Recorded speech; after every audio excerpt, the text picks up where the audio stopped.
Hi guys, welcome to my channel and to my journey in beauty.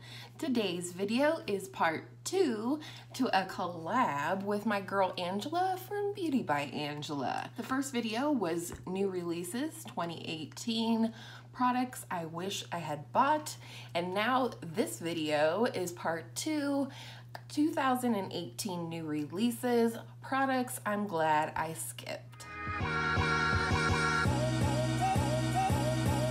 As I said in my previous video, this was Angela's brainchild. She came up with this idea on her own, and I'm very excited that she has included me in this because this has been great food for thought. Looking back on the year, there's a lot of things that I'm glad that I didn't purchase now, either because I've found dupes in my collection or I realized that it's a product that I wouldn't have made use of, and things like that. So I have 5 products to tell you about that I'm glad that I skipped, and let's get right into it. So of course I'm gonna have pictures up on the screen for you because I don't have these products, but the first product is the Sephora Give Me Some New Lip Favorites collection thingy from Sephora. The reason I was first attracted to this little collection of lip products was because it was such a phenomenal value. I'm gonna put the price on the screen for you,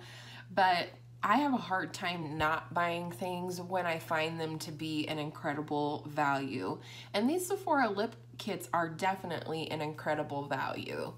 But the thing that I'm trying to think more of is, will I use all the products in a kit, and do I need to add these colors or these products to my collection based on what I already have? And the answer for me ended up being no. A lot of these lip kits will contain a red. I'm not a big red lipstick fan in terms of just a solid red. Today I do have kind of a red brown. It's the NYX Soft Matte Lip Cream in the shade Cans. But overall, I'm really glad that I skipped this lip kit because there's a lot of things in here that I think ultimately would just end up hanging around in my collection and not being of any use to me. So, glad I skipped that one. Next is the Violet Voss Hashtag palette. This was a palette that definitely spoke to me when I first saw it, as well as I was very intrigued by the brand Violet Voss. I was originally attracted to larger palettes when I started my journey in beauty. For me, more was always better when it came to eyeshadow, which I have learned a lot about in this year, and I was attracted to this palette. I liked the colors in it. It was one of the more colorful Violet Voss palettes that I had seen come on the scene since I started my journey in beauty. So, but ultimately, I'm glad that I skipped that palette for 2 reasons. Number one, this summer, the Violet Voss Flamingo palette came out, and I jumped on this right away because this was ultimately what I was waiting for from Violet Voss. This is a fantastic, colorful palette. I got to try the Violet Voss formula, which in my limited opinion, based on having only tried this palette, is a really good formula. So I'm glad that I waited on that one because while it had some pops of color in it, it also had a lot of neutral shades in it that I am not lacking in my collection. So I'm glad that I bought this one instead, as well as I am signed up for the Boxy Luxe box for December. And spoiler alert, if you don't want to hear, cover your ears, but we're getting the Violet Voss Holy Grail palette in the Boxy Luxe. And that is completely a neutral palette. So I think ultimately in the end, I'm going to have to make a decision about that palette, whether I'm going to keep it, whether I'm going to put it in a giveaway, whether I'm going to declutter a different neutral palette to make room for the Violet Voss in my collection. I have some thinking to do. But overall, I'm really glad that I skipped the Violet Voss hashtag palette because I have a better option for me and my collection, and I just don't need it. Number 3 is the Kat Von D 10th Anniversary palette.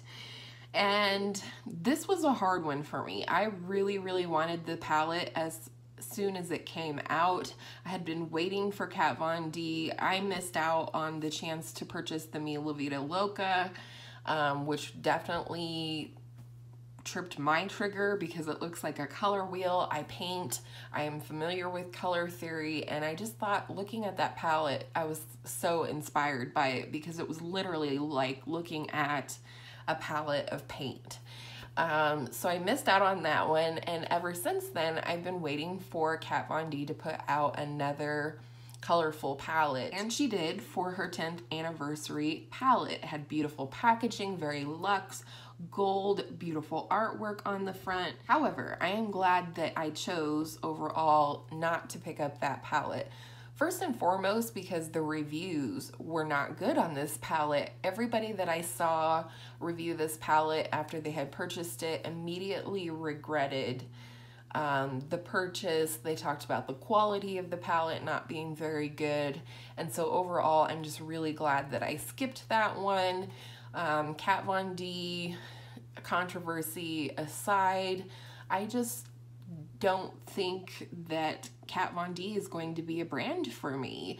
I have yet to find anything released by her other than this palette that really tripped my trigger. And you know, her complexion products are very full coverage. They're very like meant to have longevity, and those are things that I'm just not interested in. I don't like full coverage, and I don't need my foundation to be the product that encourages longevity in my makeup. I think with a primer and a setting spray, my makeup is locked in enough. So I'm really glad that I skipped this palette because overall it didn't get good reviews, and I just don't need it in my collection. The next product that I'm glad that I skipped that was released here in 2018 was actually released not that long ago, and it is the Jaclyn Hill and Morphe Vault palettes. There's 4 of them. You can buy them separately or you can buy them together for a somewhat lowered price.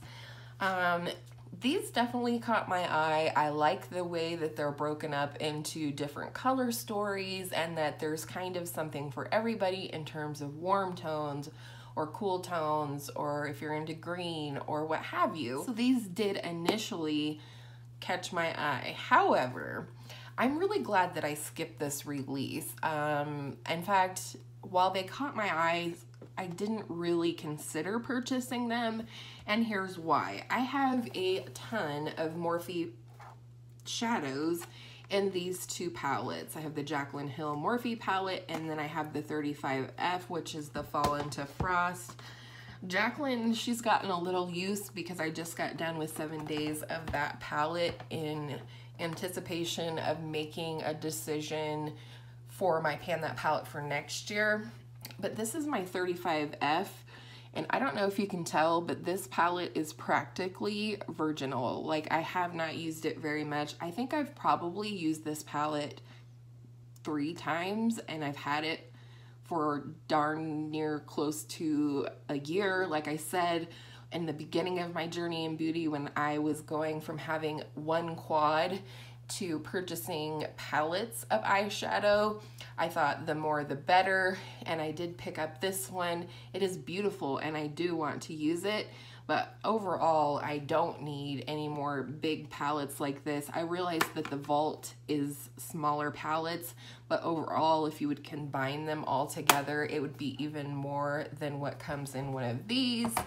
And you know, the reason that I am considering panning this Jaclyn Hill palette this year is because, again, it's practically unused. I did use it for 7 days, but prior to that, I probably used it less than a half a dozen times, again, in the year that I've had it.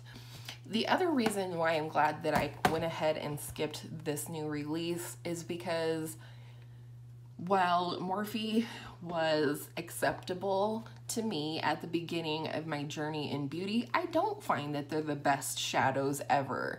I'm not going to lie to you and tell you that they are. They really aren't.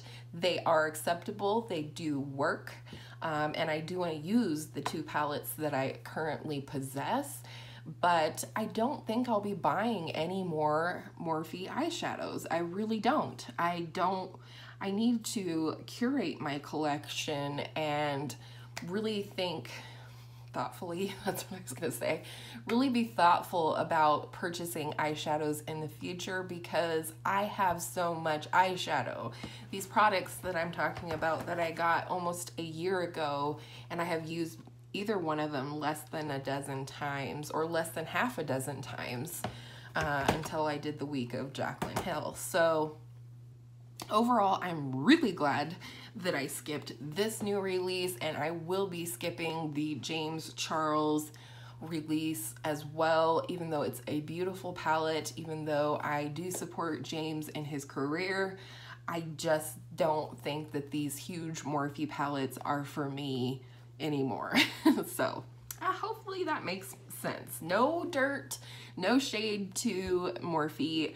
It's just not for me anymore. I have found millions of formulas that I like better than the Morphe formula, while the Morphe formula is fine. And last, another palette that I'm glad that I skipped this year is the Anastasia Beverly Hills Norvina palette.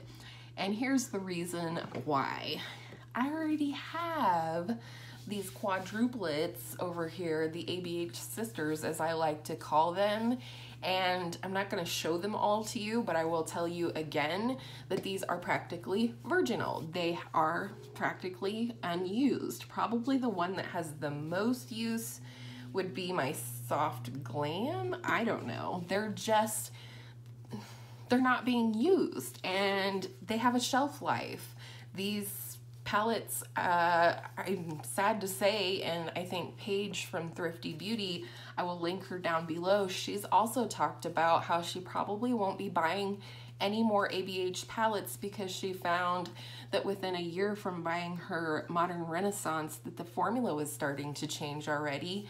And I'm starting to notice that as I go into these palettes from time to time, that the formula within the pan feels different and is starting to perform different. So I will not be purchasing the Norvina palette nor the Sultry palette, and I'm really glad that I'm skipping them because while I love the formula, I don't mind working with it. I don't find it overly like a challenge to work with those shadows. It does bum me out that they could be going bad in the near future because, you know, they're not getting any use. I have so much eyeshadow, and that's kind of the theme of this video, isn't it? So while the Norvina palette was really beautiful and it spoke to me, it did have a lot of neutrals. It only had a couple pops of like pink and purple in there, and ultimately I'm pretty sure I could dupe it out of my collection. Let me know if you'd like to see a video like that, and that's it. I hope you will go and check out Angela's video. I will have her channel as well as her videos, both part 1 and 2, linked down in the description box for you. And I hope all of your makeup days are beautiful makeup days. And I will see you in my next video soon. Bye!